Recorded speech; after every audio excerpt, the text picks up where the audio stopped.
नमस्कार, जय श्री राम, भारत माता की जय।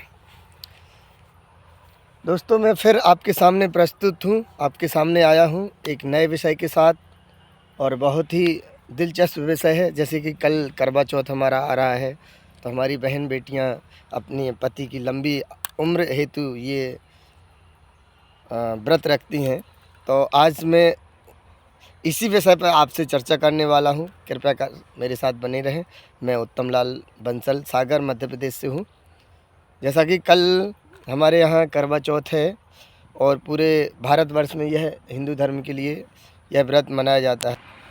यह बड़े हर्ष का विषय है कि हमारी बहन बेटियां भी भारतीय संस्कृति, सनातन धर्म के कुछ त्योहारों को अच्छे से मनाती हैं और उन पर सहजता के साथ कार्य कर रही हैं।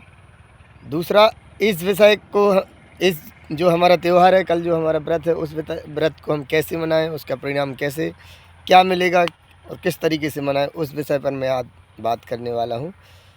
तो जैसा कि करवा चौथ में माना जाता है कि हमारी बहन बेटियां कुछ भी नहीं खाती हैं, ना पीती हैं, बिल्कुल निर्जला व्रत करती हैं। तो उनके लिए मेरा ये कहना था कि आप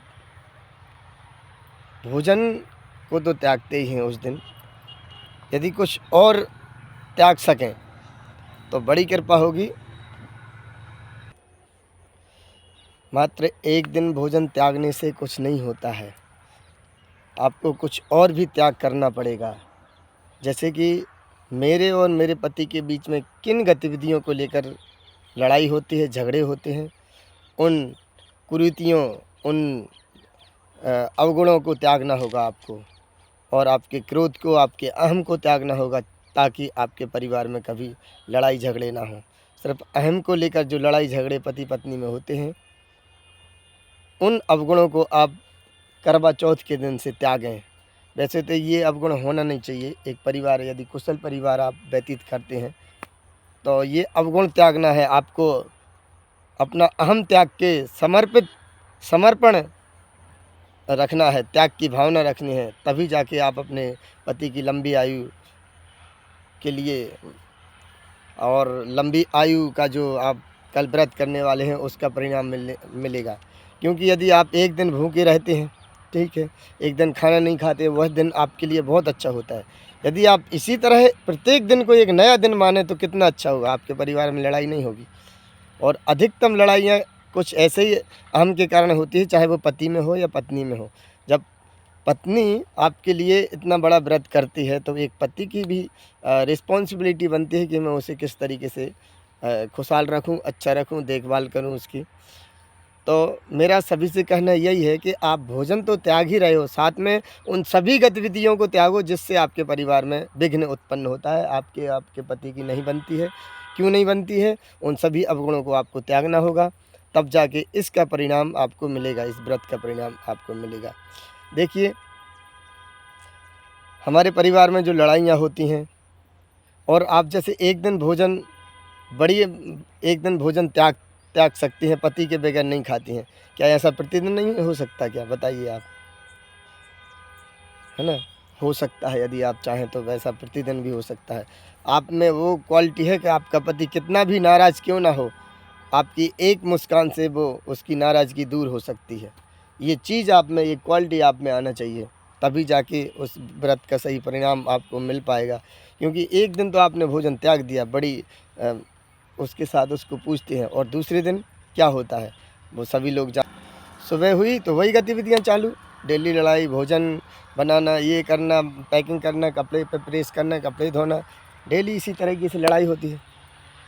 तो यदि आप जैसा करवा चौथ का दिन आप बड़ी खुशी हाल से मनाते हैं, उसी तरह यदि आपका प्रत्येक दिन इसी खुशी के साथ मनाई जाए, तो आपकी ज़िंदगी कितनी अच्छी होगी, कितनी बेटर होगी।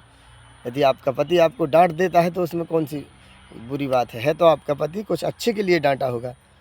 और ऐसा नहीं कि सिर्फ पत्नी की रिस्पॉन्सिबिलिटी है, जवाबदारी पुरुषों की भी है। जब पत्नी आपके लिए इतना बड़ा त्याग कर सकती है, तो पुरुष वर्ग को भी उसके लिए त्याग करना होगा, उसको सद्मार्ग पर चलाने के लिए अच्छे गुण देना होगा, प्रत्येक चीज़ से संतुष्ट रखना होगा, तब जाके परिवार अच्छे से चलते हैं।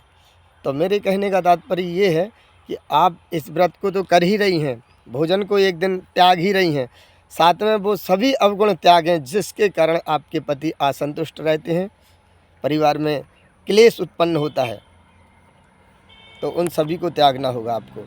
मेरे कहने का अर्थ यही।